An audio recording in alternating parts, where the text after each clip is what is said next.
بچه خوش اومدیم به این ویدیو بچه‌ها. فنجان اینجا داریم سیاه‌پوست خودمون که میخواد وزنه بزنی یا علی یه وزنه بزن همه بچه‌ها کیف کنن. روز آفرین بچه‌ها جمعاً چند کیلو شده الان؟ 10 کیلو بچه داره با یه دست میزنه ماشاءالله.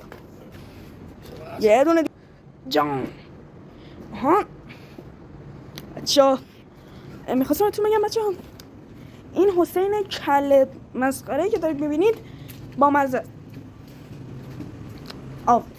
بس لایک و ساب بزن داداش. لایک و ساب نمیرسه خدایی بزن دیگه او چیزی هایی برشون لایک و ساب ما میخوایم بزن. آفرین گوش بخواه آفرین بچه کارانمون به 100,000 تا ساب برسونید حتما تا اولین بچه 10 ساله ایرانی باشم که لوح یوتیوب رو میگیرم. مثلا بچه الان من دارم میرم تو 11 سال نگید مثلا چرا توی اون وضعیت ویدیو میگی 10 ساله.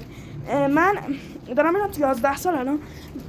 اگر من میخوام اولین پسر ایرانی 11 ساله باشم که لوح یوتیوب رو میگیرم مثلا توی 6 ماه دیگه. مسخره عهد بوقو دارید اینجا میبینید.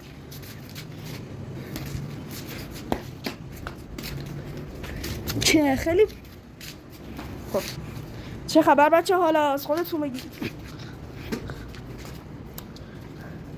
میگم یه سوال نشد لایک و ساب کردید؟ زدید؟ مرسی بچه دمتون گرم ناموسن.